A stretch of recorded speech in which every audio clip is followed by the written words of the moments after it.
version is little outdated. I have actually 13. I have updated it.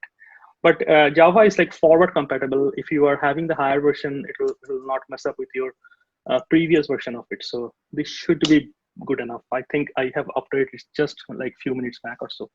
But anyway, you need an active version of JDK to launch the GUI. All right, so this is what even in the software industry, in the software world, the concept of container works. So the idea here is each and every component, software components are isolated. They are one individual box so that they do not mess up with each other. If one of the container is corrupted, we can easily get rid of one container, but the overall, the 100 other container will go fine. So probably that is kind of a 10,000 feet overview of what container is. Now, what Docker does is Docker has a repository called Docker Hub, and Docker Hub is the place where each and every companies who are creating their stuff, they are creating their own version of container for end user to use. So for example, if any of you are interested in working on MySQL, that's another database, free database. So all you have to do is to just simply type MySQL on Docker Hub, and you will see that already there are so many Docker images uploaded there. Most of them are valid, like most of them are from the original company.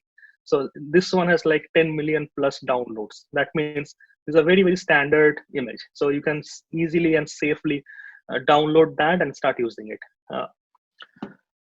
So once you have the Docker image installed, basically then it's all on your control, meaning that this is on the left hand side, the black window. This is my terminal. If you're using Windows system, it will be same as a Microsoft PowerShell or command line.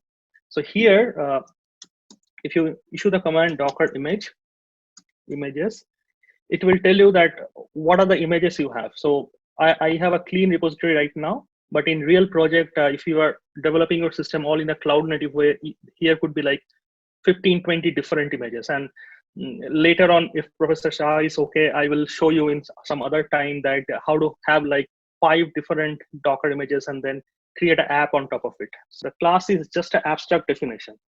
In order to use the class, you need to create an object, and then you can define variables, you can define all other like calculation stuff on the object itself, because object has a memory reference. As long as there is a class, it is just an abstraction. So exactly same is happening here. This is just an image. Image is like a abstraction. It is not still on the system. But if you run this command, now you are asking Docker to take the image that you have and then run it on the local system. So if you can notice carefully, the image number along with the version should match with the repository name along with the tag name. So these two are very, very important. You have to make sure that whatever the image you are downloading, when you are running the image, you are using the same name colon the version number. This will tag the image with your container, or rather the tag the container with your image. Right? I'm not running this step because I already have it up and running. But if you're using it first time, you need to run this command. That what we'll do here is, now if you run this command, sudo access, right? If think about your Unix lab that you probably have on your 3rd year for at least computer science 6th semester. So Unix system admin lab. So you have given a system, and then you have given the root permission. But in order to log in as a root, you need to do the sudo su root, right? To log in as a root. This guy is almost synonymous to that. It is logging into the container directly, but as a root privilege. So it simply logged into the system, and here this particular sign means that now we are into the Docker container for Oracle 12c. So this SQL sign signifies that now we are ready to write any SQL command from this point onward, right? So this is a good sign that means my local Docker container is facilitating, is basically providing me the environment to write a SQL query. But we will not want to stop here, because this is not easy to write, right? Because this is CLI, this is command line. It's not very user friendly. Our end goal is we want this local image and we want to port it to the SQL developer, which is much user friendly.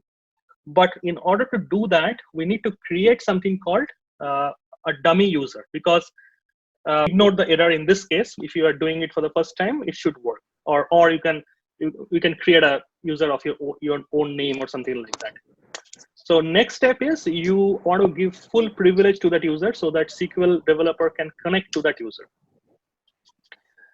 So up till here, we are all done with our black console window, because we don't want to spend a lot of time in this kind of CLI environment, which is not so interactive, not so fun. So that's all. That's all we have to do in this black window. If we are doing so far correctly, this default value should work. Now all you have to do is to put all the value properly and click on test.